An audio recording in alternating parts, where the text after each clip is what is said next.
District Attorney Glenn Funk. How you doing? Doing great. Good to be here today. I'm glad that you're here. Welcome to the platform. And nice to be here. How was your weekend? It was really good. That's good. That's good. Well, I'm excited to get into this.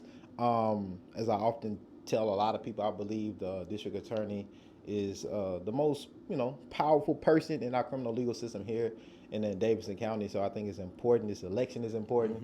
8 years is a long time of importance, and we got to get this right for the city. For sure. And so just to dive in, many people know you as District Attorney Glenn Funk for the past 8 years here in Nashville. But let's get into your background and just your criminal attorney and just your history in this journey and this path that led you to this point as district attorney that people may not know about. Sure.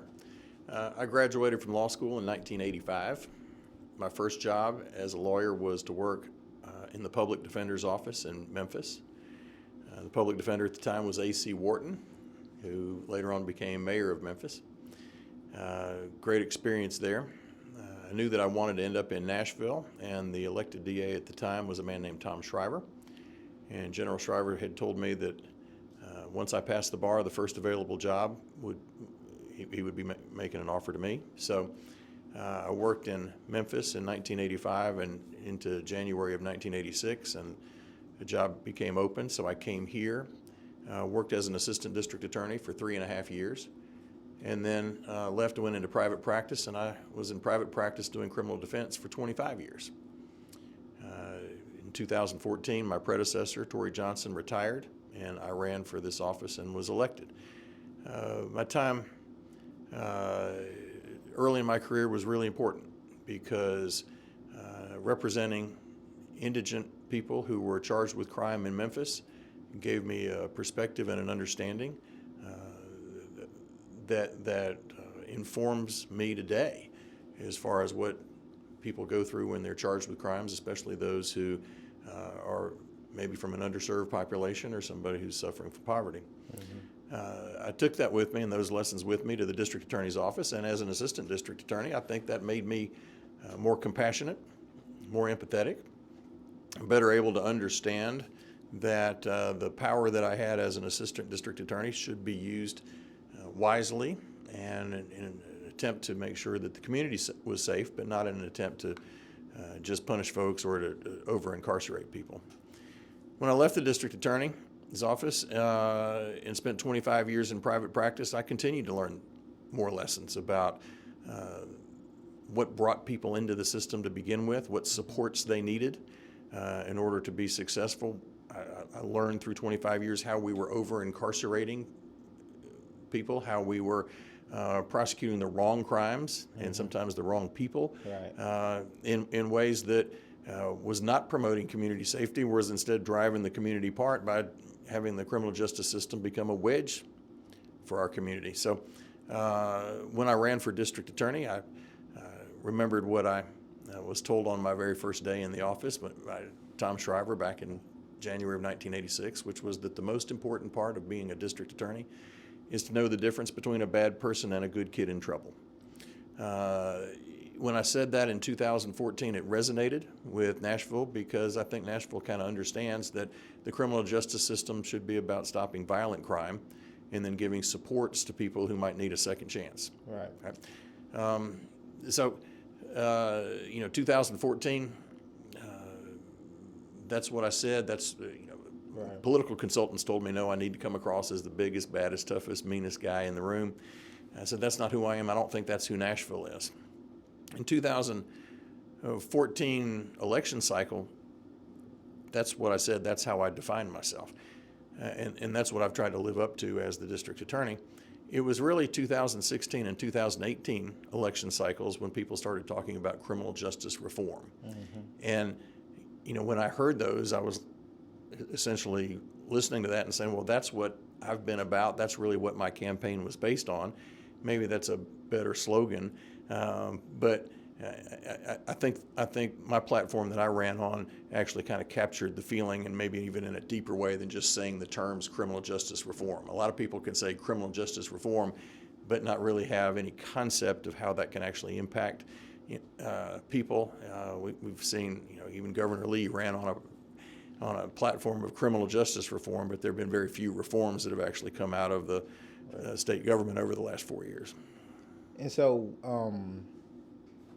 what role do you believe that the district attorney plays in that reform part of criminal justice reform? I think the district attorney is the linchpin for criminal justice reform, because under our Constitution, the district attorney has the power to bring charges, has the power to then seek to seek a sanction if they go forward on a charge. And the district attorney can make the decision, is this something where we just need treatment? Is this something where we need probation? Is this a crime where we need incarceration? How long of an incarceration do we need? And the way our system's built up, we give that power to one person, the elected district attorney, and then that elected district attorney hires other assistant district attorneys to fulfill the vision of the district attorney. But we don't want to give that kind of power to any one person in our republic, right? We want to make sure that there are checks and balances on the prosecutor's power. And so we have a commissioner that may or may not grant a warrant. We have a general sessions judge who might determine whether the person's guilty or innocent, or whether a case should be bound over to the grand jury. We make sure we have defense attorneys for every person who's charged with a crime. Right. And we have meaningful constitutional hearings where the citizen accused has due process. Right. We have a grand jury that determines whether or not an indictment should issue. We have a criminal court judge and a jury to determine whether or not the state has proven their case. And then we have appellate judges at the Court of Criminal Appeals and the Supreme Court. So there's a lot of checks on the prosecutor's power. Right. But even with all those checks, a prosecutor still holds immense power. So prosecutorial discretion is important. Where do you prioritize cases? Right. Some of the issues I've had with the legislature over the last couple of years is where they're trying to tell me to prosecute. Well, nobody can tell a prosecutor that they have to prosecute something. They can have a check and balance on what I cannot prosecute, but they can't tell me that I have to prosecute.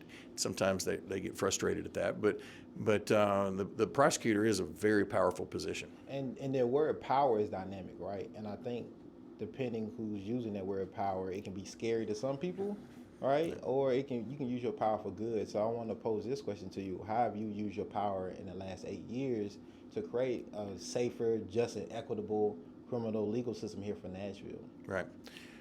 So first of all, we've got to look at the philosophy behind criminal law, right? Okay. No extra charge, criminal law 101. Okay. I appreciate it. There are 4 reasons for criminal law. Number 1, that's in every state, is retribution, right? You did something wrong, you need to be punished for it.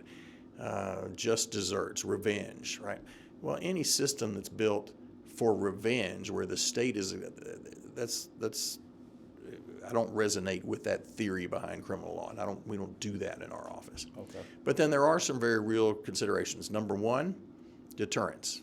We don't want you to continue to do that behavior, and we don't want someone else to do that behavior. And so if they know that we're enforcing the law, maybe that behavior will be minimized.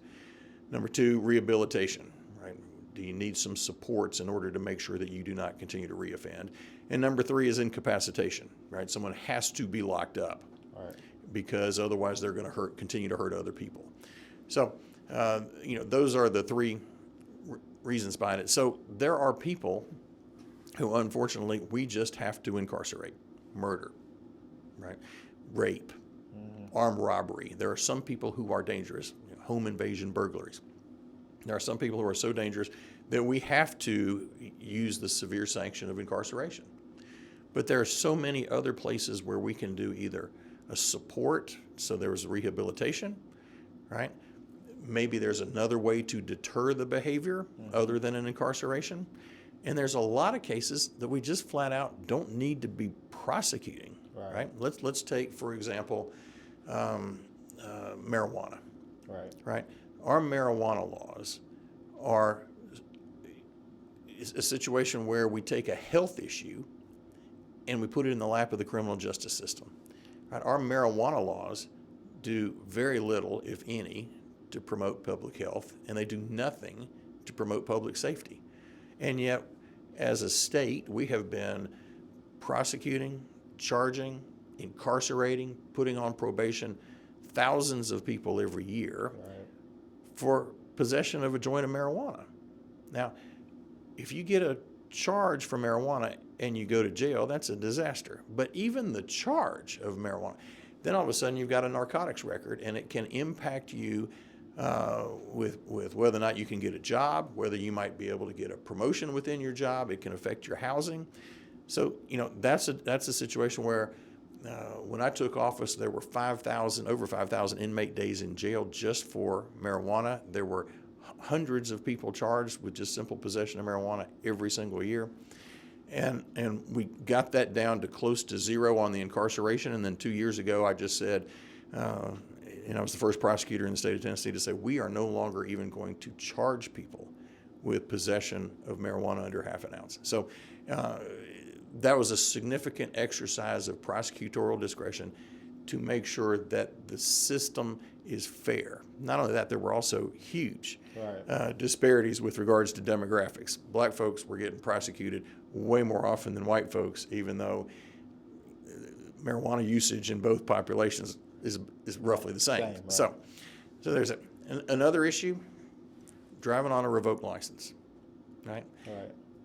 If you go out and you're driving and you get a speeding ticket, right, and then maybe don't pay the speeding ticket, all of a sudden it bumps up to like a $500 to $600 fine. If you're working and trying to keep a roof over your head and try to take care of your kids, maybe you don't have $500 this month to be able to pay that. Well, then your license gets revoked. You then have to pay a reinstatement fee on top of that, and then you get charged with driving on a revoked license. And we were incarcerating people to the tune of 18,000 inmate days in jail every year. Wow. For just driving on a revoked license. So the first thing, I would have clients when I was a defense attorney, and the prosecutor might say, well, they didn't learn their lesson last time, so this time instead of 2 days in jail, it's going to be 15 days in jail. Right. Or they didn't learn it the last 2 times, it's going to be 30 days, 90 days, 180 days. Right. For just driving on a revoked license. Right.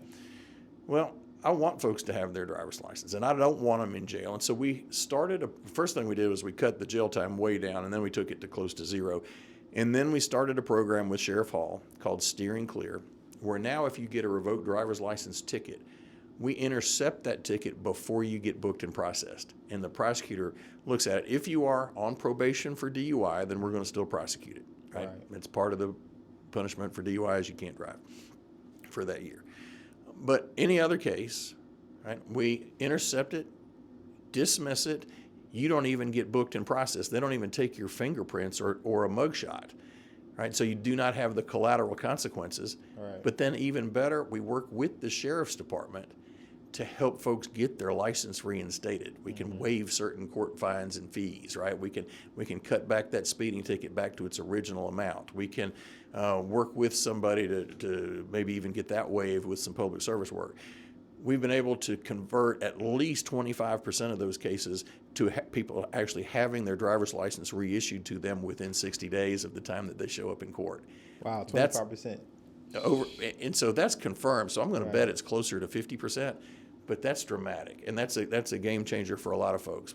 If you get your license, you can go to work, right? You don't have to look over your shoulder when you're taking your kids to school or to the doctor.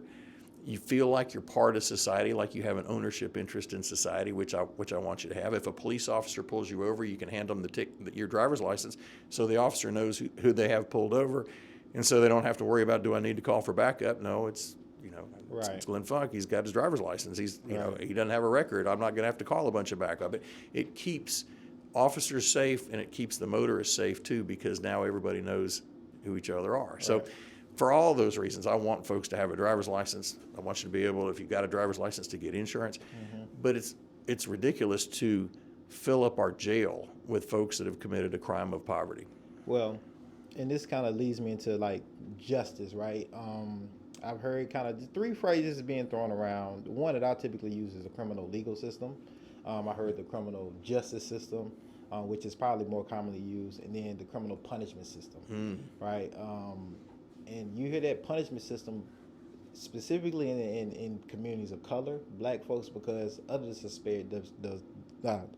disparities, the historical systemic structural discrimination and racism around some of our criminal legal laws that exist here in the United States. And as DA, I think it's very important that you understand that, the office understands that, and figure out a way to combat that through policy. And so I want to pose that question. Do you recognize that, and how have you tried to combat those things during your term, and can you want to continue to combat those things in possibly the next 8 years that you're DA? Right. Well, first of all, I completely understand that there have been parts of our community that have been over-policed, over-prosecuted, over-incarcerated. I dealt with it for 25 years as a criminal defense attorney, right? I've sat in rooms where my client was stuck in jail, unable to make a bond, and looked at me and said, Glenn, you got to get me out in the next 48 hours or else I'm going to lose my job. And if I lose my job, my wife and kids are going to have to move in with her mom and live in their basement, right? I get that because I've sat there with folks over and over, hundreds of clients every single year for 25 years, right? And I've also sat with them while they awaited a verdict, knowing that if it went the wrong way, they would have to walk out of the courtroom the wrong door and into custody. But if the jury trial came out the right way for my client, then we'd be walking out in the hallway and hugging and celebrating. So, I mean, I get that. So first things first, to try to make sure that that people can perceive this as a just system, is we have to make sure that the district attorney's office reflects our community. When I took office in 2014, of the 70 assistant district attorneys, 2 were black, none were Hispanic, 68 were white. One of the assistant DAs, Chris Buford, said that, look, when I walk through the courthouse, because I'm black, everybody assumes I'm a public defender, right? Well, it shouldn't be like that. So I've been aggressively recruiting minority members to my office that are great lawyers. I mean, of the 70 lawyers that work in my office, I think it's the best law firm in the entire city. Right? But it's also great because it's diverse, right? And so we are now 28% minority. Not quite to reflect in the community, but getting pretty darn close. And I'll bet our percentage minority is the highest of any big firm in the city.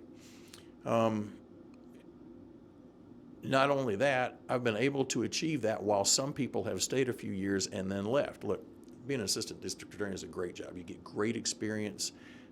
It's great on a resume. You learn how to try a case. You learn how to evaluate a case, and you learn how to prepare witnesses. It's a great job. And so people oftentimes come and recruit out of my office. I had a member of my office, Derry Harper, who got hired to be the Inspector General of the City of New Orleans, right? Well, obviously, he took that job. I mean, he was doing a great job for me, but I understood it, and I had to say, yeah, Derry, go for that. I had another woman, Artie Griffin, who had a best friend who got elected to the Pennsylvania Senate, and she moved up to Pennsylvania to work as a lawyer for the Pennsylvania Senate. I had a woman, Sasha Beatty, who got a job working for the American Prosecutors Association in the District of Columbia. Right.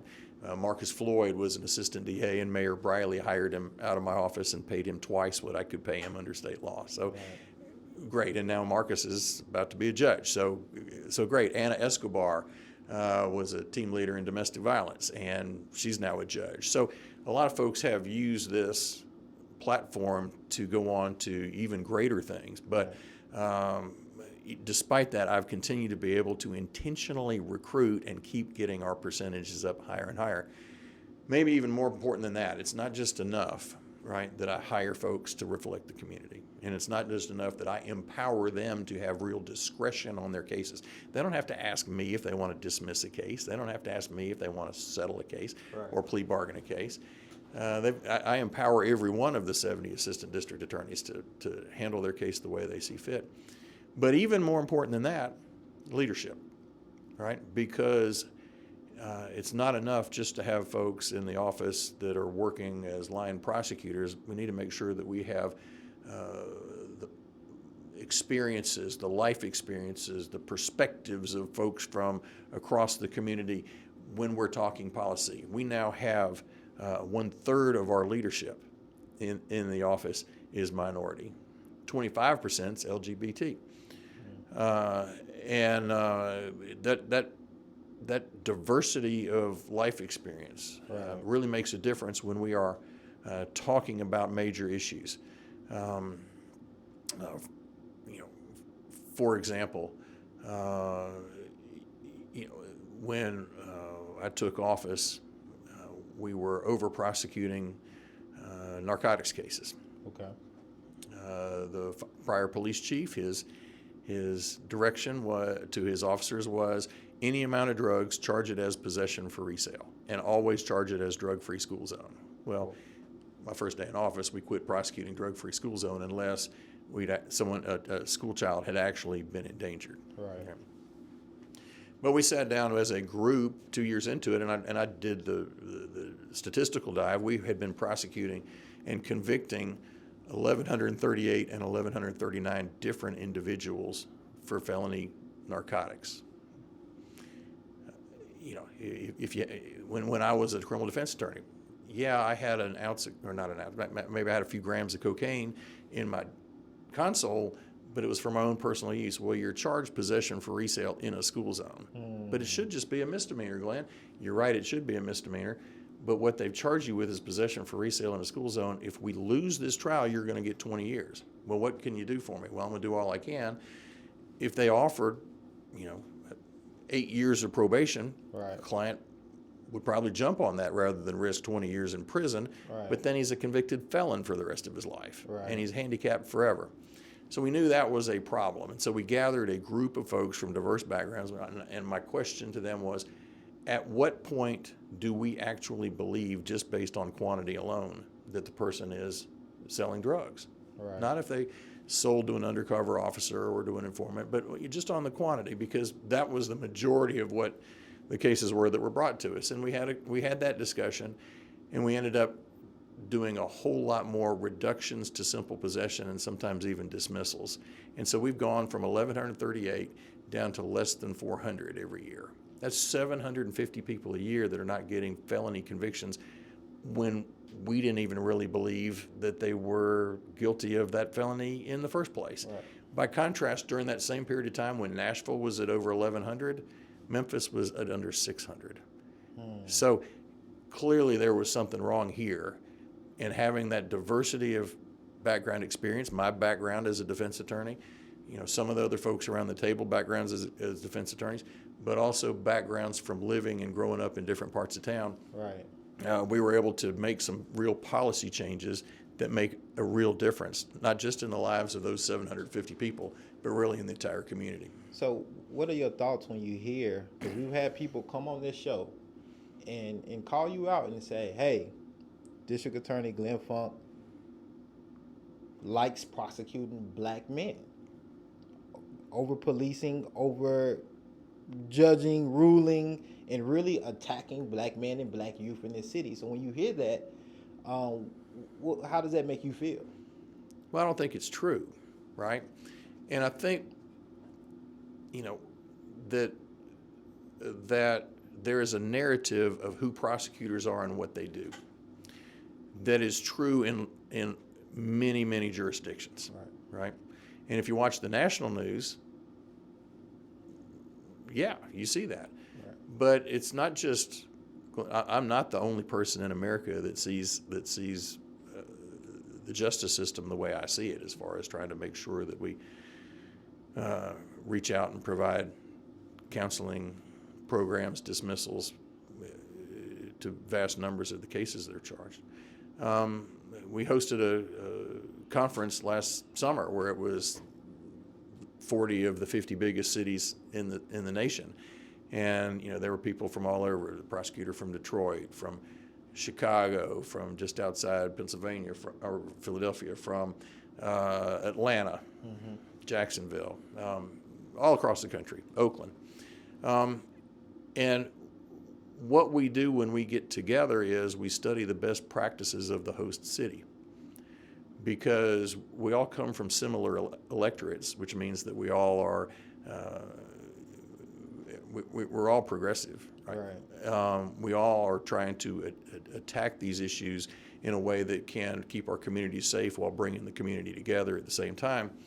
But we all sometimes face criticism that might be uninformed, because we're actually working to try to find ways to not prosecute folks. Right. Look, community safety demands that we prosecute folks that commit violent crime, right? Just have to. But are there times when we can give second chances, and are there whole systems that need to be deconstructed, which we've been working on for the last 8 years. We've taken the jail population, right? The local jail population, the number of people every night that are in Darren Hall's jail here in Nashville. In 2013, that was 3,100 people every night, right? Every year I've been DA, that has been reduced by at least 5% every year, and some years 10 to 15%. Right. And in 2021, that number was 1,510. That's over a 50% reduction in the number of people that we have jailed. Right, that's significant. That's 1,500. That's 1,600 more people that are home tonight with their families, and tomorrow they're going to get up and go to work, and that's great. They're also, better able to go forward, not just while their case is pending, but they're able to go forward long term with living their lives and being productive and taking care of their families. So that's significant. We've talked already about driver's license cases and marijuana. We've been working to decriminalize mental health, and glad to talk about that to a greater extent. But we've also worked on bail reform, and I think that's made a big difference. Let's, because I want to pivot and go like kind of specifically to jail and prisons and everything around that. And one of those things is cash bail, money bail. Okay. Some people feel like it shouldn't be any dollar amount put on a human body, or shouldn't be jailed for the simple fact that I'm poor, and don't have the resources to pay the fine, to pay the money bill.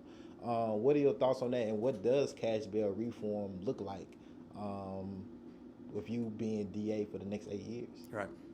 So that's something we started working on the first day I was in office. I worked with Public Defender Dawn Diener. I worked with the judges, worked with the mayor's office, worked with the sheriff's department on that. Someone should not be held in custody, right, just because they can't make bail if they're not a threat while they're out on the streets. And especially they should never be held in custody if at the end of the case we're going to be either dismissing the case or agreeing to a probation or just a fine. Mm-hmm. So under the federal Constitution, United States Constitution, you do not have a constitutional right to a bail. Right? The purposes of bail are make sure you show up for court, and make sure you're not going to be a continued threat to public safety. And under the federal Constitution, if you're not a threat to public safety, then you get a bail and it doesn't have to be a cash bail. That's the way it works. But under the state of Tennessee, in 1871, when our Constitution was written, they put into the Constitution that every citizen has a right to bail unless it's a capital offense. Now, in 1871, what were the capital offenses? Well, there were a lot of them, right? A capital offense means you could get the death penalty, right? Murder, stealing a horse, rape, a number of other cases. Most of the serious felonies you could get the death penalty for. Right. Well, now you can only get the death penalty for first-degree murder. So now everything, according to our Tennessee Constitution, is eligible for a bail. How do you do a proper balance there? Because that's not fair. Right? Well, one of the things that we worked really hard to do is make sure that we are not putting people in jail pre-trial for any misdemeanor. Okay? And so now the Sheriff's Department has a program called the Pretrial Release Program, where the sheriff actually acts as a bail bondsman Okay. And he lets people get out, and then they notify the person of their new court date as they get closer to their court date. Sends a text message a couple of days ahead of time, okay, which works really well. That program has been around since the early 2000s, but the program had started out, and within the first few years it had grown to like 7,000 individuals every year were getting out pursuant to the sheriff's program. That had slowly gone down to only about 3,000 people a year. And plus they were charging folks $35 to participate. When we started on bail reform, one of the first asks we made is to Sheriff Hall, and we said, can you get rid of the $35 to where it's not a burden to anybody to get out of jail? Right. And he agreed to do that, and so great.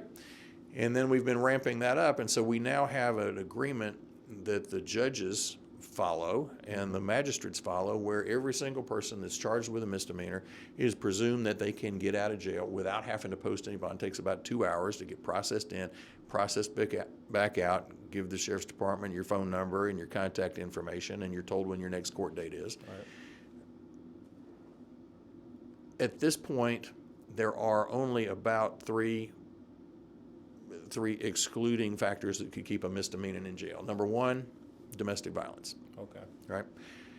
But even then, you can still have a hearing in front of a judge where you can argue for pretrial release within 24 to 48 hours.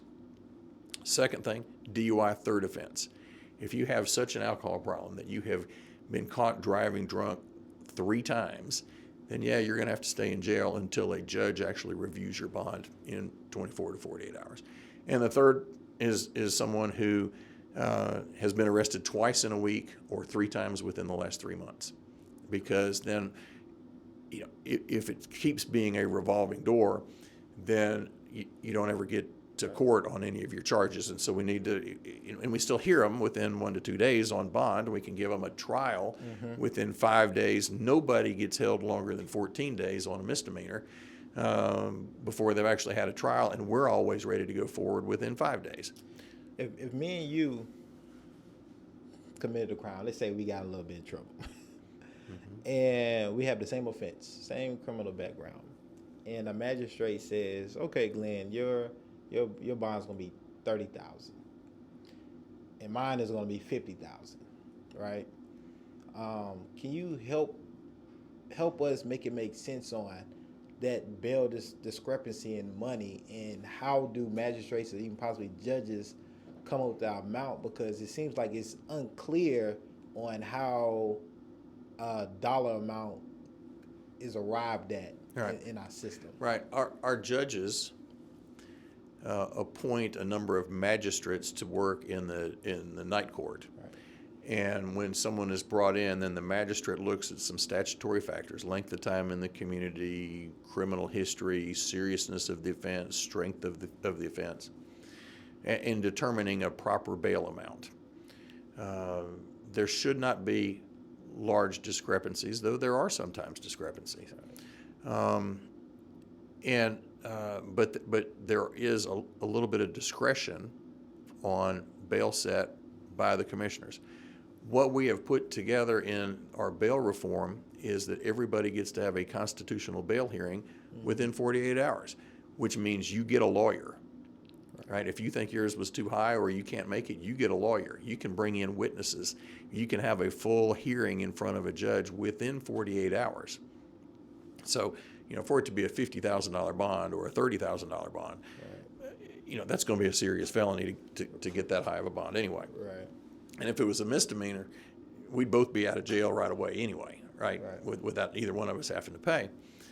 You know, there have been some fairly high-profile cases where different magistrates set vastly different bond. When Emmanuel Sampson, a black man, did a mass shooting at the Burnett Chapel Church of Christ, the commissioner looked at that and says, mass shooting, I'm not going to set a bond. Right. We'll let a judge review that in a few days, right?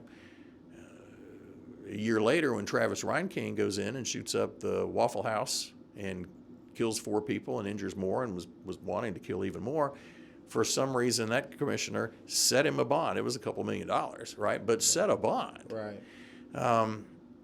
As soon as word got out that a bond had been set, that next morning, Judge Mike Mondelli, who's retiring now, but has been a great judge for a number of years, Mike Mondelli scratched that out and said there's no bond on this case. Right? And so that was, in some ways, one of the most egregious discrepancies between the way a white man was handled and a black man that was handled, though neither one of them got out of jail, right? And neither one of them made the bail. And, mass shooting being as dangerous it is, they were both convicted and they were both given the same sentence, which was life without parole. Policing has been a hot topic for the last couple of years, right? And you hear a lot of words like reimagining police, abolish police, and probably the most common one is defund police. And I want to ask you specifically, what are your thoughts on defund the police, and what does that even mean to you? Because people have different definitions and terminology on what defund police means to them.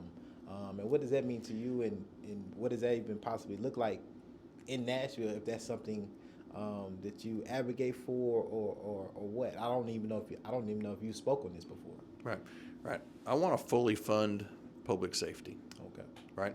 That means the mental health crisis interventions we need to make sure are fully funded and can be in every precinct, not just the 2 that we currently have. And I think that's being expanded by Chief Drake as quickly as he can. We need to make sure that we have supports like fund the Sheriff's Department, the DA's office steering clear, fund the Behavioral Care Center, which the Sheriff has had open for 15 months, and it's a partnership between the District Attorney's Office, the Sheriff's Department, and the Public Defender's Office. We need to fully fund outreach like Judge Bell's CARES Court, community court out at the former Magruder School, right? That takes away the stigma of even having to go to court and works to end up having felonies reduced to misdemeanors, where it won't be that terrible burden on folks going forward. And we staffed that court with an assistant district attorney. We've got a veterans court run by Judge Melissa Blackburn to support folks with mental health issues that are our veterans and have some unique issues that they're having to deal with for the rest of their lives.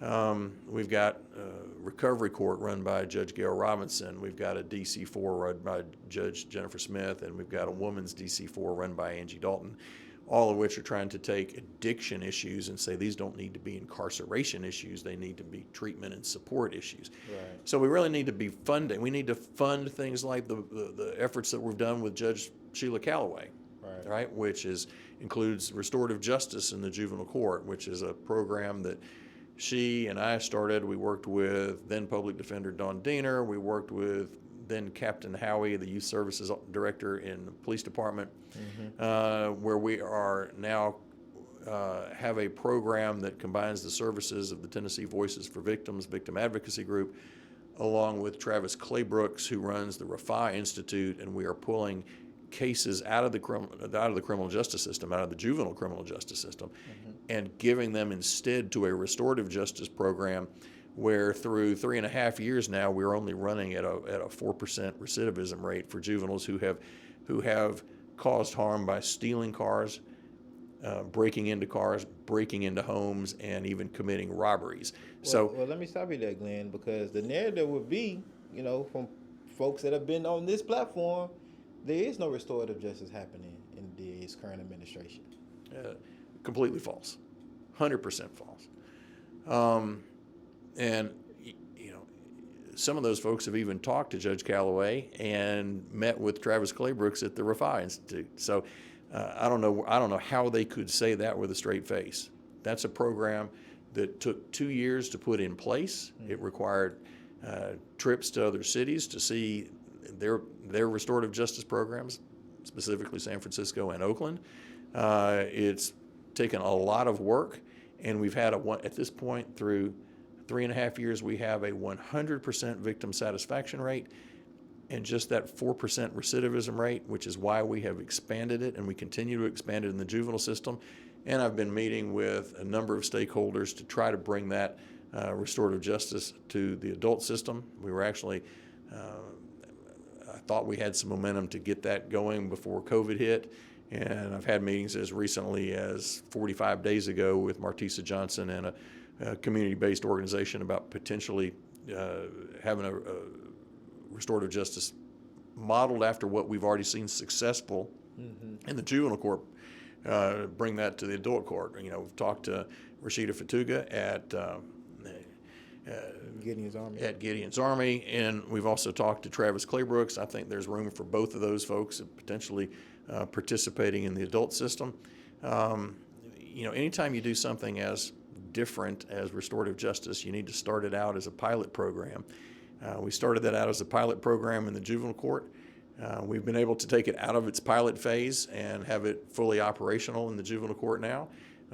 It's time for us to go ahead and have it in a pilot phase in the adult court. Judge Linda Jones and Judge Melissa Blackburn have both, and actually Judge Gail Robinson, have all three indicated that they would be willing to potentially host that restorative justice where the judge has to kind of make sure that the case doesn't just go away. You have to have a report back by the community-based organization that the case was successful and the charge could be just flat out dismissed. But there has to be a judge that oversees that. But the idea is to not have the person even come into court and appearing in front of the judge. And just for the listeners and watchers who might not understand what restorative justice is, what is restorative justice? Right. Yeah, people use that term, and I think they don't even know for sure what it means. Restorative justice is a practice. It came out of New Zealand. And when folks from Oakland came to talk to Nashville stakeholders, and they were telling me, well, it came out of New Zealand, I raised my hand and I said, yeah, but they don't have as many guns as we have in Tennessee. And the response was, yeah, but they have even more violent crime than we see anywhere in America because they have edge weapons, knives, machetes, and okay. But what restorative justice is in an appropriate case, the case doesn't even go to court the first time. Okay. Doesn't even go to court the first time. And what happens is the person who was harmed has to agree to this alternative process where the person who caused the harm is not going to go to court. The person who caused the harm then has to meet and has to repair the harm to the person who was harmed. How was the person hurt? Right? How were you harmed? What do you need? They then have a program to make that person as whole as possible. Do they need restitution? Do they need information? An understanding of how this person picked them to victimize? Because they need to be safe and secure, and they need to be whole going forward. Right. That the person who caused the harm then has to work to make not only the victim whole, but the community whole, their own family whole, and themselves whole. And so the way it works is we see an offense before the person even goes to court. We review it. If this is something that we think could be at least eligible for being taken all the way out of the court system, we talk to Tennessee Voices for Victims. They go and they meet with the victim, and they explain. If it goes down the restorative justice path, this is what the next 6 months to a year are going to look like. If it goes through the court system path, this is what it's going to look like. Assuming that they approve, which very high conversion rate on that, then the public defender will speak to the person who caused harm. Right? And say, this is what this would look like if you go to court. This is what you would look like if you go through the restorative justice program. And then they work on, assuming everybody's on board, then they work to come up with a program to address those four things that the person who caused harm has to do. Restitution is much higher in restorative justice than in just going to court and getting put on probation. Real healing is much more likely in a restorative justice program, because ultimately at the end of the program there is a meeting between the person who was harmed and the person who caused harm. Right. And the person who was harmed gets to ask the questions, why'd you pick my house? Right? Did you know that I was going to be home with my kids at the time you broke in? who else were you with? How long did you look at the other houses in the neighborhood? Why did you pick my house of all houses? So that they can have those needs addressed to find out if they're safe in that home that they are living in. It might be, hey, when you took my car, did you not realize that, yeah, you might have fun in it for a couple hours, but once you wrecked it, what it meant was I wasn't going to get to work the next day, and I was going to lose my job, and that was going to hurt my kids and the rest of my family. And that understanding develops an empathy on part of the person who caused harm that maybe they hadn't gotten yet in life. It allows them to repair the harm that they caused in a way that gets them more connected with their own community. So instead of being divided from the community by a prosecution and seeing themselves when they look in the mirror as a defendant, instead they see themselves as more part of the community, which is why, the numbers in Oakland, they've been doing this a lot longer than us, and they've been able to do over 1,000 a year, but they're running at a 12% recidivism rate. Right. But if we can keep this up with the great work that the Refi Institute is doing, if we can keep ours in that 4% range, that would just be amazing.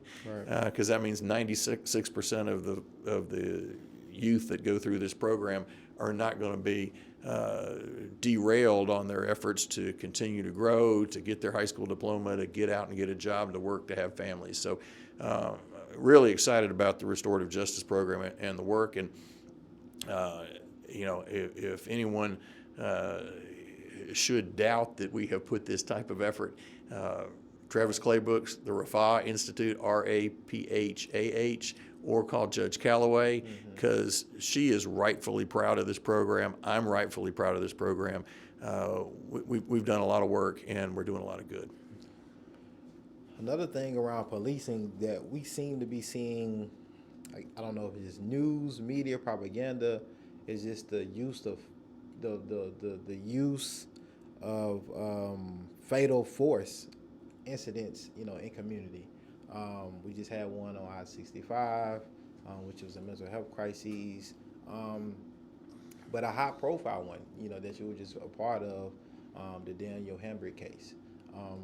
Many folks, specifically I would say in the black community here, felt that was mishandled. Can you share your thoughts on that process with that case, and maybe give us some insight that you haven't voiced in community, hasn't heard quite from you in detail? Okay. Danial Hambrick was shot and killed by a police officer named Andrew Delkey. When it first happened, I called in the TBI to do the investigation.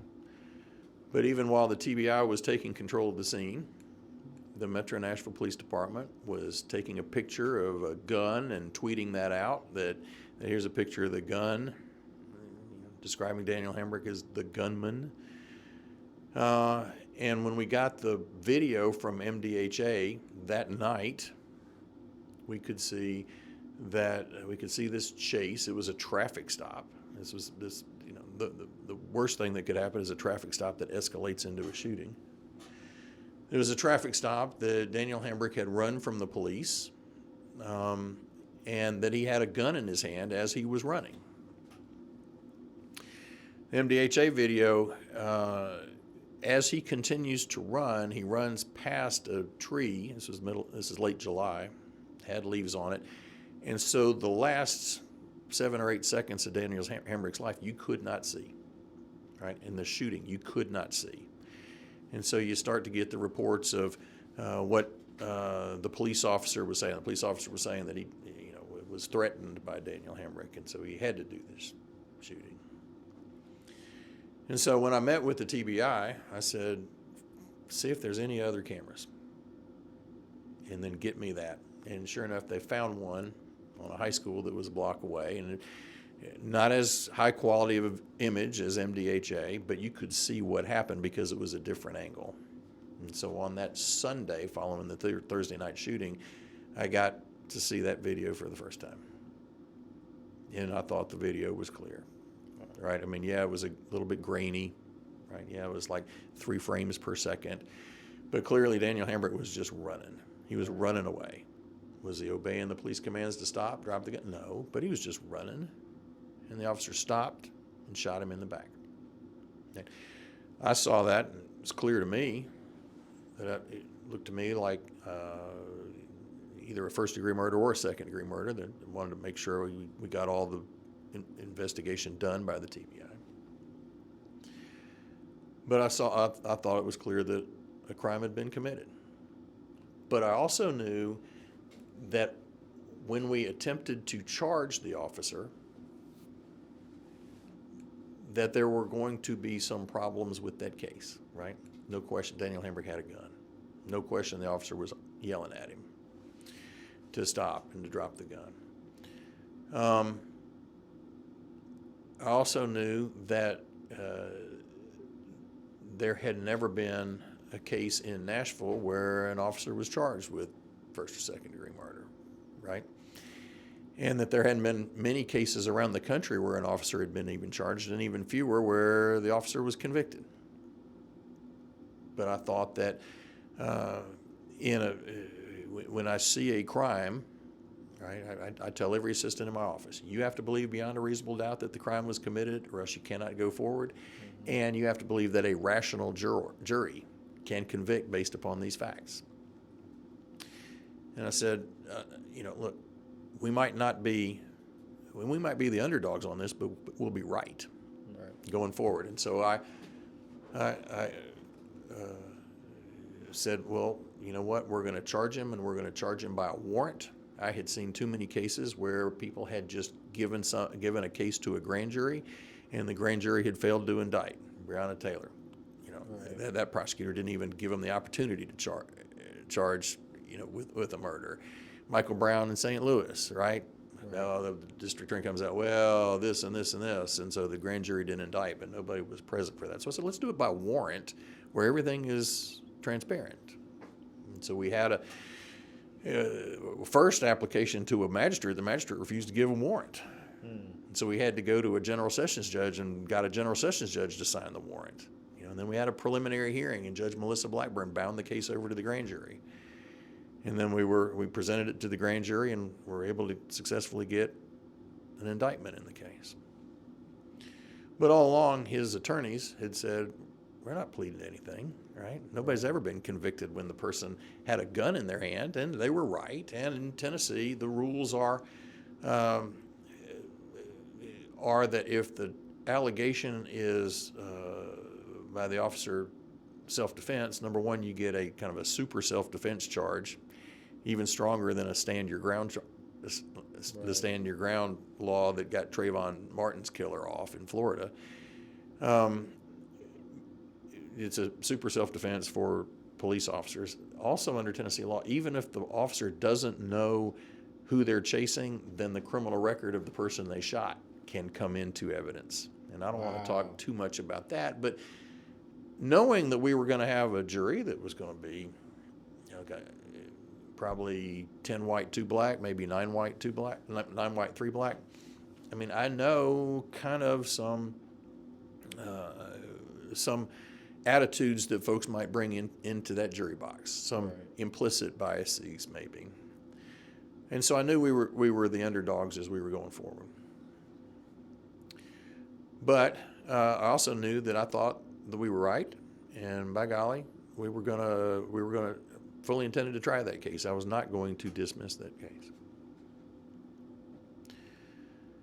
But also knew that however the case worked out, it was going to be triggering for a lot of folks. Right? There were a lot of folks who said that I was wrong to ever charge a police officer. But if it's an unjustified killing, an officer needs to know that they can be charged. Mm-hmm. But there's a lot of folks that were very upset about that. On the other hand, folks, especially in the black community, I knew that there was a chance that that what was going to happen whenever this case resolved, whether it was a conviction, whether it was a hung jury, which meant no sanction against the officer, or whether it was an acquittal, that was going to be a triggering moment for folks with all of their emotions, because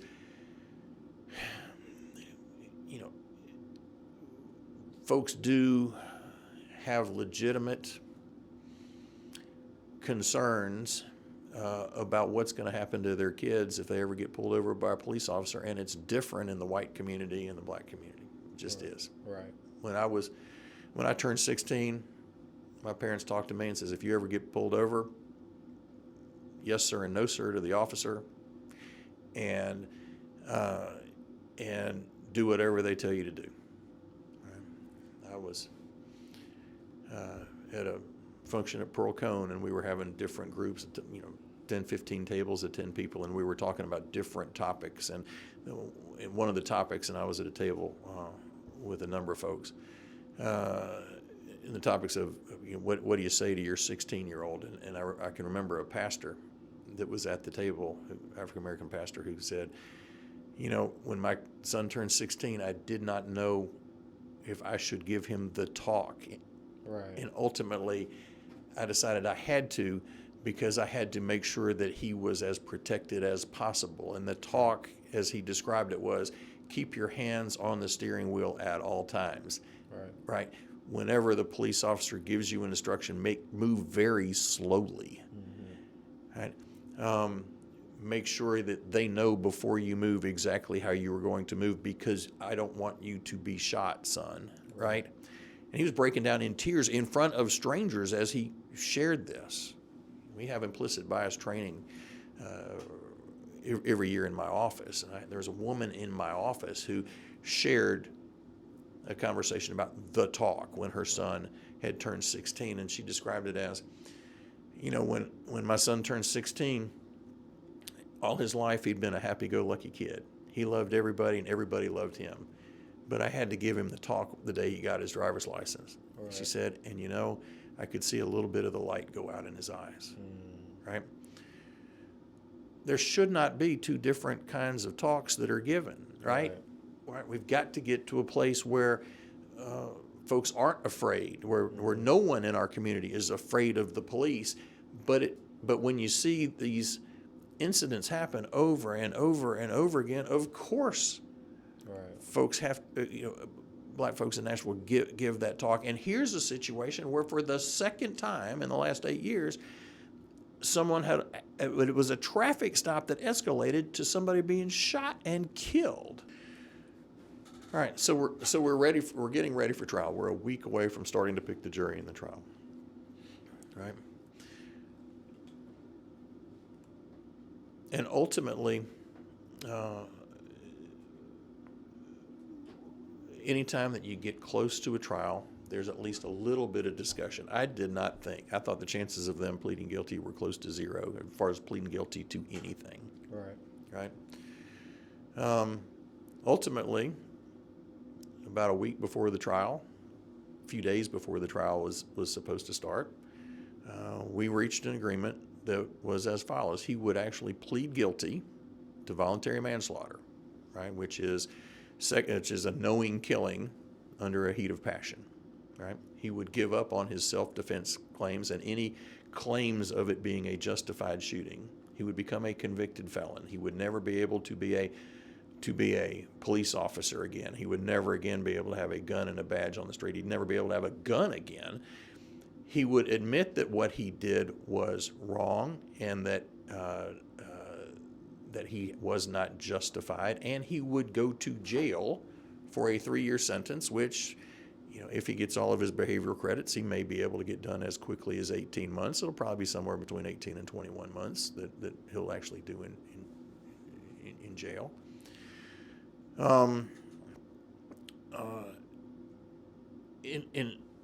When I made that deal, I knew that Danial Hambrick's life was worth way more than 3 years. Okay. Right? If I was a juror, I would have convicted of first-degree murder. But I wasn't going to be the jury. I was just going to be the lawyer in front of the jury, and I had to get all 12 people to agree unanimously that he was guilty of second-degree murder or first-degree murder in order to achieve that conviction. When I took office in 2014, the police department investigated itself on any officer-involved shooting. So, of course, there were never any officer-involved shootings that turned into a prosecution. Right. I said, we're going to bring in the TBI every time. I said, to the chief, you have to sign this MOU, which he did not want to do, right? Right. But ultimately he did, and so officer-involved shootings, chief signed it. Chief Anderson, right? Chief Anderson, Okay. the TBI and the DA's office. So shooting happens, as soon as the scene is secure, they let me know. I call in the TBI, MNPD just secures the perimeter, and the TBI does all the investigation. But that wasn't enough. I've worked with 4 mayors to get body cams on every police officer, so we know it's not just what the police officer's report says happened, Right. because that might not be exactly what happened, right? So we can see the body cam. We know, right, exactly what the officer was seeing at the time the officer decided to discharge his or her weapon. Right. But an independent investigation and a body cam don't change police behavior unless the criminal justice system has demonstrated that the officer in an unjustified shooting can be charged, convicted, and incarcerated, right? I could not, and the odds were that was either going to be a not guilty or a hung jury where the officer's not accountable, right? Well, yeah, we could have tried it again, but we'd have still had 12-person jury that had to find unanimously. Right. I knew that this was a situation where no other jurisdiction in the whole country has ever convicted somebody when the person who was shot had a gun in their hand. And I knew it was the first time that Nashville had ever convicted an officer on something that would put him in jail, right? So, I made this decision. Yeah, it had some people very angry. It had some people very hurt. It had some people who thought, well, gee, Glenn, we put our trust in you, and you had our back. You were going forward against this police officer. But at the end of the day, what I want is I want no more mothers to have to grieve for a child who was shot by a police officer after a traffic stop. And so you have to have that deterrence to make sure that we change the police training, we change the police behavior. No police officer wants to be in jail for even 3 minutes.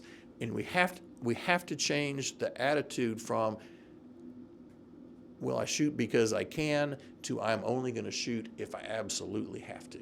Speaking of mothers, what was Mrs. Hambrick's reaction, or what was that conversation like when you told her, like, hey, this is a decision that we're going to go forth with? Right. I'd been meeting with Ms. Hambrick for 3 years, right? Many, many times, right? I knew that she wanted Andrew Delkey to be in prison for the rest of his life. I knew that. And I knew that she had gone through a civil process where she was suing. And in a civil lawsuit where you're arguing about money, then she has to give permission before the thing gets settled because it's her money, right? In a criminal case, I represent the people of the state of Tennessee. I represent the people of Nashville. I try to do what's in the best interest of the people of Nashville. And we make sure that victims have input and we know kind of what they want, what their expectations are, but they don't necessarily get veto power over a decision. Right? When I met with Ms. Hambrick, she was upset. By the time that we actually had the plea the next day, she was very upset in the courtroom. Now, she did call me Glenn when she was yelling. Now, she was very angry, right? But she called me Glenn, which demonstrated in my mind that, this is not something where she hadn't seen me for 3 years and all of a sudden I'm doing this without having taken her concerns into account. And my heart goes out to her. She lost her only son, right? She's a grieving mother. This is, and her son's life is worth more than 3 years, right? I mean, and if I could be judge, jury, TDOC all in one person, yeah, for sure, this would have had a different result. But in this case, with those facts, likelihood of a hung jury, percentage chance of an acquittal, the facts of this case that were not nearly as egregious as some of the cases where folks have had the case dismissed. This was, in my mind, the best outcome in order to make sure that we had the best chance going forward that no one else was going to be the victim of an unjustified shooting after a traffic stop. Do you feel like you lost a little bit of trust from the black community here in Nashville because of that decision? You know, people have known me for a long time, right? Lady stopped me when I was coming out of Kinko's the other day, right? Mm-hmm. People stopped me on the street. People have known me because I worked nonstop for folks when I was a criminal defense attorney, and no one did a single day in jail that couldn't have been avoided because they knew that I not only knew the law, but I worked as hard as it took to try to help folks have as good a resolution on their cases as possible, maybe get them all the way out of trouble. So, those roots are deep.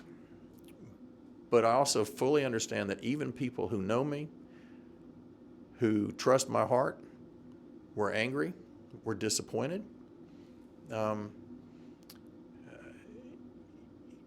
Progress is sometimes painful because progress doesn't get to the destination oftentimes in one step. Sometimes we got to take a number of different steps. Some people in the community probably do trust me less. Right? But what I'm hopeful is that we continue to make progress toward having a society that treats black folks and white folks the same, to where our criminal justice system is a justice system, not a criminal justice system, not an incarceration system, but really is a justice system. I believe that the justice system doesn't have to divide a community. I think it can bring a community together, but it has to demonstrate good faith every day. That's what I'm working toward, and this is a step along the way. And if we continue to make progress, then maybe 5 or 10 years from now, people might still be mad and think I settled this case wrong, but we'll acknowledge the fact that we have, as a city, continued to make progress. A current issue that just came up in our council, Metro Council, is license plate readers, right? LPRs. The bill passed, so it's going to go into a 6-month pilot. Many people in our community feel like with enough guardrails with that tool as the bill is written, which I'm pretty sure is going to be, kind of changing here and there to make sure the guardrails are placed.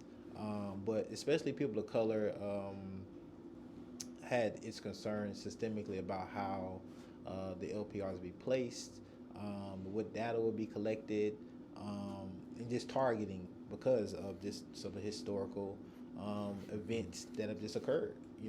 Drive a Wild Black report here in our own city and just, nationally here in the United States. What are your thoughts on LPRs? Okay. LPRs are an important tool. We all have license plates on our cars. We don't try to hide those, and we have to have those on our cars for identification. Right. All of us have telephones in our pocket, which we're transmitting our location all day, every day. License plate readers will oftentimes solve a crime somebody who is either on the run or somebody who we're trying to find to ask questions of. It's across the country, thousands of violent crimes have had folks apprehended because of the license plate readers. Belle Meade already has them installed, and they find stolen cars every week with that. But the folks that are concerned are correct, because historically any advance in technology has been used to continue over policing, over prosecution, over incarceration. And so, some of the concerns from the folks that are against LPRs is, number one, well, they may have heard of a jurisdiction that used license plate readers and then went out and arrested people for driving on a revoked license, right? Or you're saying they're doing this to try to catch the car thieves or the robbers or the murderers, but you're actually railroading a bunch of folks into jail for driving on a revoked license. Right. That's not going to happen in Nashville, because I don't prosecute folks for driving on a revoked license. It's just not what our LPRs are going to be used for. Secondly, anecdotally, we hear that an LPR may sometimes misread a license plate, and somebody might be driving down the street with their kids in the back, and all of a sudden they're traumatized because they're pulled out. Their police sit them on the side of the road and rummage through their car and do an extensive search. It's humiliating. It's traumatizing. The kids have to go through that. Those are exceedingly rare, almost never, but it's not never. Right. And so we don't want that, but what's the balance? What's the trade-off? If we catch 1,000 people, but 2 people have to be traumatized, is that balance right? Well, hopefully, as technology continues to improve, we end up with 0 versus that. And so that's why I think it's important that we have a pilot phase to make sure that we are not traumatizing innocent folks. But we had that nurse shooting on Interstate 440 a little over a year ago. If we'd had LPRs on 440, we'd have been able to make that apprehension probably within the next few hours. We were fortunate that good police work ended up solving that case within a matter of 3 or 4 days. But if the people that did that senseless killing had been able to escape because we didn't have the technology that's actually available to us and used in other jurisdictions, well, that would have been a crime. So I like doing anything like this in a pilot phase. I like being able to study the data. But the third reason why folks are against LPRs goes back to your last question, right? Which is, defund the police versus my part of fully fund public safety, right? Well, why are we spending money on LPRs when we've got so many needs in this community? So many supports are needed, whether it's education, whether it's training, whether it's diversion programs out of the courts, right? You're right. We got a lot of needs, and we got a lot of demands on our budget as a city. We've just got to make sure that we've got enough, not just for LPRs, but for supports to try to make sure that needs are addressed. Yeah, and I think that's because public safety is vast, right? And I think what we've seen here on the surface anyway here in Nashville, whenever something is brought up in public safety, it's always kind of what we see is to go into policing, right? And as the only option for public safety, which it shouldn't be, right? It's other services that can be funded. Whether it's education, whether it's mental health programs, other things. That also is part of public safety in preventing crimes or having wraparound services to prevent people from going back to jail or prison. Right. So let me tell you, the Restorative Justice program in juvenile court costs money. Right. And as a city, we've invested there. We've also got another investment that Judge Calloway and I have been working on, along with the Metro Police Department, that is another example of how, as a city, we are in fact spending the resources to try to decriminalize, try to provide supports, and that's the Juvenile Assessment Center, right? Many folks know that we are in the process of we're going over the next 2 to 3 years to build a new juvenile court facility, and we've bought a certain amount of property. But at the same time that we're doing that to better serve the folks that actually have to go to court, we are also recognizing that not everybody who has a juvenile offense even needs to go to juvenile court. Right. In particular, the status offenses, runaways, for example, or curfew violations. Right. Currently, you cannot be incarcerated if you're a juvenile that is a runaway or has a curfew violation. So what happens is you get picked up, you get taken to juvenile court, you have to meet a probation officer, you have to look at a judge in a robe. They then maybe give you a talking to, and then you're released. Your parents pick you up. And what you hear is, well, you know what, I'm a criminal, I had to go to juvie. Right? And they didn't do anything to me, so I'm back home. Both of those are bad messages. I don't want people to start seeing themselves as criminals, and the recidivism rate, all of a sudden they might commit more serious offenses. We even had a situation in the last year where a youth in Antioch, it was a junior in high school, who actually was a Division I basketball prospect, shot and killed another junior in high school who was a Division I football prospect. Now 2 lives are ruined. One's dead and the other one's facing these charges. Right. The person who did the shooting had been a runaway 6 times. And we never provided any services. And I don't know that this would have solved that or prevented this tragedy from happening, right? But what if instead of being taken to court, right, he had somebody actually try to address their needs? And that's what an assessment center is. Instead of going to juvie, you're taken to a different place. We're going to try to see if in 2022 we can actually get some space built out in the Family Safety Center on Murfreesboro Road, where you're not going to jail, you're not going to a court. And then when the new facility is built off of that campus, we would have a separate assessment center that's not even on the campus of the court. But the idea is you get brought to a safe space. It would be staffed by somebody from the juvenile court, but nobody wearing a robe or a badge or a gun.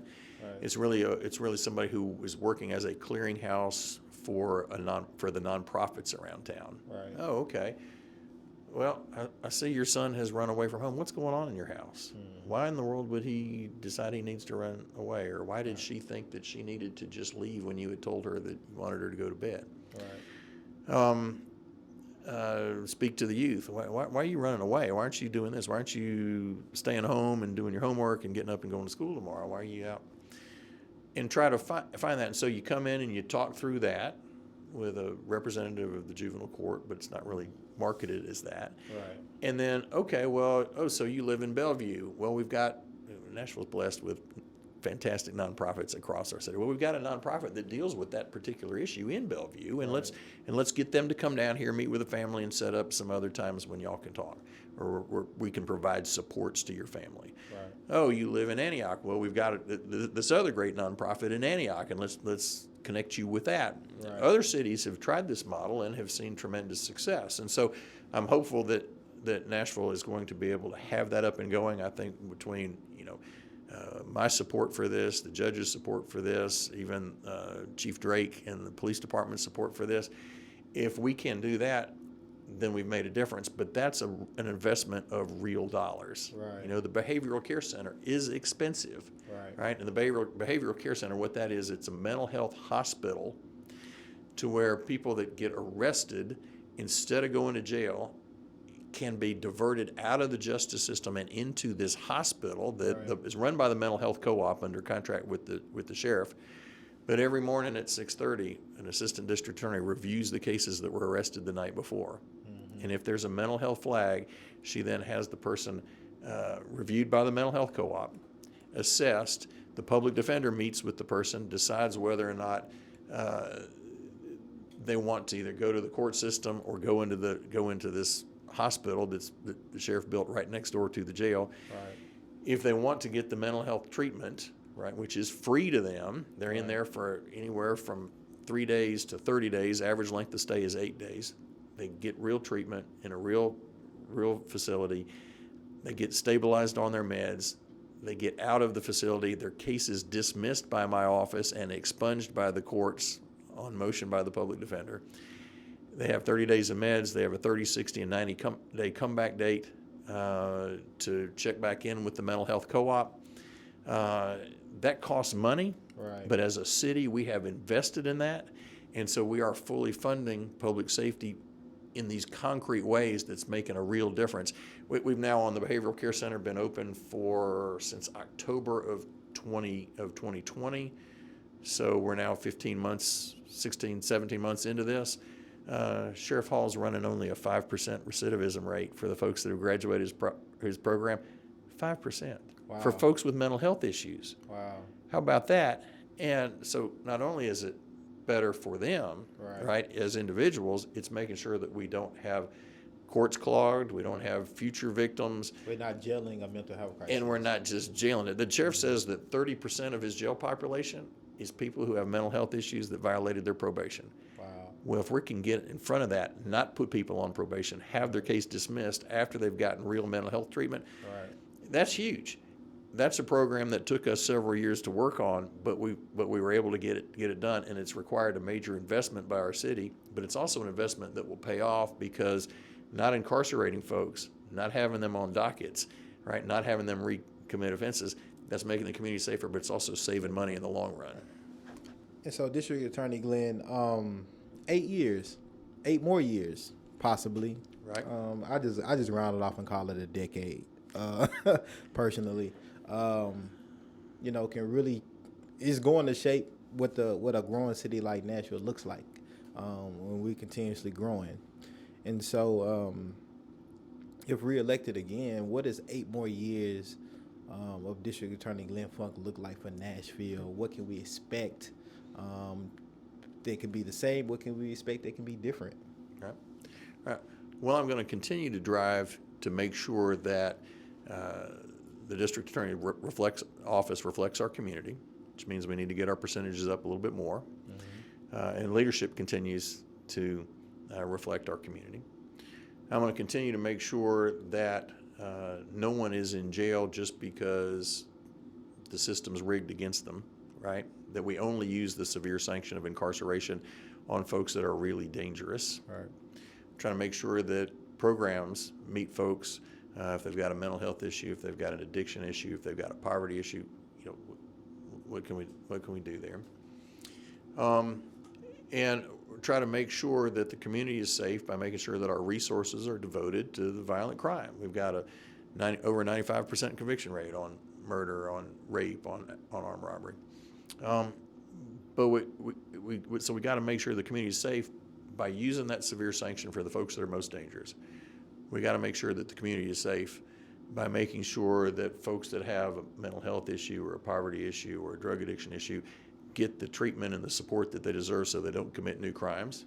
And with regards to domestic violence, we're continuing to work to support victims of domestic violence to where they get autonomy over themselves, to where they can go forward and get into a healthier relationship, whether it's this one or the next. So all 70 members of our office are working on community safety. There will be other best practices that we find, whether it's this assessment center idea, great, let's find it, let's implement it. I didn't know about restorative justice in 2014, but I found out about it in 2016. We worked for 2 years, got it together in 2018. We're going to continue to work on that, hopefully move some restorative justice practices into the adult court. We just talked about the assessment center that we are working on now. Right. And then we're also working on competency issues, right? So you've got mental health issues, people that might be diagnosed with schizophrenia or depression or manic depression. What do you do for the folks that have competency issues, whether it's cognitive delay that they were born with, maybe they had a brain trauma. Right. What I've been working with over the last year, really I've been trying to get some traction on this for the last all 8 years. Really came to a focal point where we started to get some traction when a person who was incompetent to stand trial and had been to court over a dozen times attacked a nurse in the St. Thomas Midtown parking garage last April.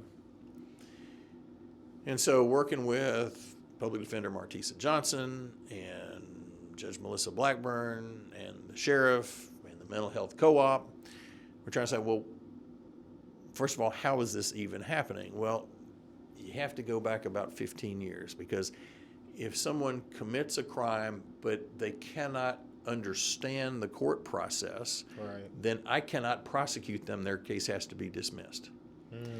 So what we have historically done is we send them out to the Middle Tennessee Mental Health Institute for a 30-day stay where they get counseling, where they might even get treatment with medications, where they get certain supports, and then they do all they can to see if they're going to be able to become competent with further counseling. Okay. And if they can, then once sometimes we might say, well, you know what, now that you're doing well, we don't think you're going to reoffend, we'll dismiss the case. Sometimes, well, yeah, but you did a shooting and we may, if you were competent at the time but then became incompetent, we might still have to go forward. But 15 years ago, the state of Tennessee said, you know what, we're only going to pay for these stays at Middle Tennessee Mental Health if you committed a felony. If you're only charged with a misdemeanor, we're not going to pay. Right. And we're going to leave it on the local authorities across the state to pay for whatever they want to do. Metro decided that we were only going to pay for a competency examination at Vanderbilt. And if they determined that the person was not competent, we weren't going to give them any treatment. Wow. Which meant they'd get a letter from Vanderbilt. The defense attorney would show up. Vanderbilt says they're incompetent. Right. And the judge would know that we weren't going to provide any treatment or counseling. And so the judges say, we can't go forward and dismiss the case. Right. So first we identified the problem. Then we said, well, how many people are there? And we've done a census of that. And different parts of the year, it's between 180 and 229 different individuals that we see frequently, right, who have competency issues. Not just the guy there, but there's a guy down in Antioch that defecates in the public post office, but he's incompetent, so we can't go forward against him. And so he's right back out after a night in jail. He's right back out. Right. And we hadn't done anything to help him. Right. All right. And so, well, we just got this incompetency letter last week. Well, what if it's been 3 months? What if it's been 6 months? What if it's been a year? Well, we might send him out for another evaluation, but as soon as it comes back incompetent, the judge says, well, we got to dismiss the case. Right. So we came up with a plan, $2.7 million a year, that would actually get competency training for 30 days, followed by housing coming out of that. And we gave that to the mayor's office. And the mayor's office said, well, that's nice, but we want to do our own study. And so they've done a deep study for 5 or 6 months and came back with some proposals that were actually, some parts of it were good ideas, but some parts of it were unworkable. And so, we kind of regathered as a group, and Sheriff Hall said, you know what, now that my jail population is half what it used to be, I've got a building out at Harding Place, and we could turn that into a hospital the same way we did the behavioral care center. Right? And we ran the numbers on that. It was nowhere close to the $2.7 million, and we would be able to do this in-house. Right. The problem with that is, but wait a second, do you really want to have competency training in a jail? And so it'd have to look like the behavioral care center, where no bars, right, no sliding bars, cells, that kind of thing. And the public defender is rightfully concerned, well, but I don't necessarily want somebody jailed, right, while they're going through this treatment. But Public Defender Johnson was like, if that actually gets the treatment faster, and it's better than having them in a holding pattern waiting to get a bed available at Middle Tennessee Mental Health, we can at least try this in a pilot phase. And so we're still talking with the mayor's office. I am hopeful that we can get the money in the budget, during 2022. We could probably get that built out and start the pilot phase as early as fall, maybe before Christmas. Okay. But that's another example of public investment in public safety that would make a huge difference. These folks don't want to get arrested every 2 or 3 weeks, right? And the nurse at St. Thomas Midtown didn't want to get beat up when she was just walking to her car. Right. So we want to, protect the community while at the same time providing needed services for Nashvillians to make sure that their lives are better. Right. So in the next 8 years, I want to get first 2 things on my plate. Right, are dealing with folks that have competency issues, getting that juvenile assessment center going. I'm also working and trying to find ways that we can better support our homeless population, because we first have to provide housing, and then we've got to be able to make sure that we provide other needs, right? Whether it's addiction treatment, whether it's job training, whether it's whatever, with regard to actually meeting people where they are. Right. Are there some folks that might turn down those supports? I don't know, but the first thing we got to do is provide those supports. So, that's a pretty full plate. Right. While at the same time having 70 assistant district attorneys handling the major crimes. Right. But I'm also sure that other best practices will either occur to some of the folks that are the great people that are working in my office. They may have an epiphany and come to me and say, hey, Glenn, what if we tried this? or we'll be able to glean best practices from other jurisdictions. But I'm excited to be DA right now at this point in time in Nashville's history, because I think it really is a period where folks are really looking to say, you know what, incarceration is not the answer on most societal ills, right? This is a time where we need to look for real solutions that put people in the middle first. Right. And do we have to have the severe sanction of incarceration for some folks? Yes, right? But for most of the problems that we dump into the criminal justice system, we need to find solutions that involve practices other than incarceration. So we got a great team in the DA's office, and I'm looking forward to working together for the next 8 years. Well, District Attorney Glenn Funk, I appreciated your time. I appreciated the breakdown and the details that you gave us today. And I want to give you an opportunity for people who might want to support your campaign, may want to ask you more questions about some of the things you spoke about today. Where can they potentially support your campaign and reach out to you and your team? Sure. The website is voteglenfunk.com, right? We're always looking for volunteers, folks that are willing to canvass or phone bank or work polls. But you can also have a contact us. And so if they have a question or want to have a deeper conversation, I have an open door policy, right? Even folks that want to have a meeting just to tell me I'm a scoundrel, right? Right. If you can't take criticism, then you probably shouldn't have public office, right? Because you got to be able to hear what people say, because sometimes what they tell you, they're right about, and you have to change your position or your opinion. Right. So if you contact me through that website, you'll get a response. District Attorney Glenn Funk, I appreciate your time and look forward to having you back. Okay, I'll be glad to come back anytime. All right.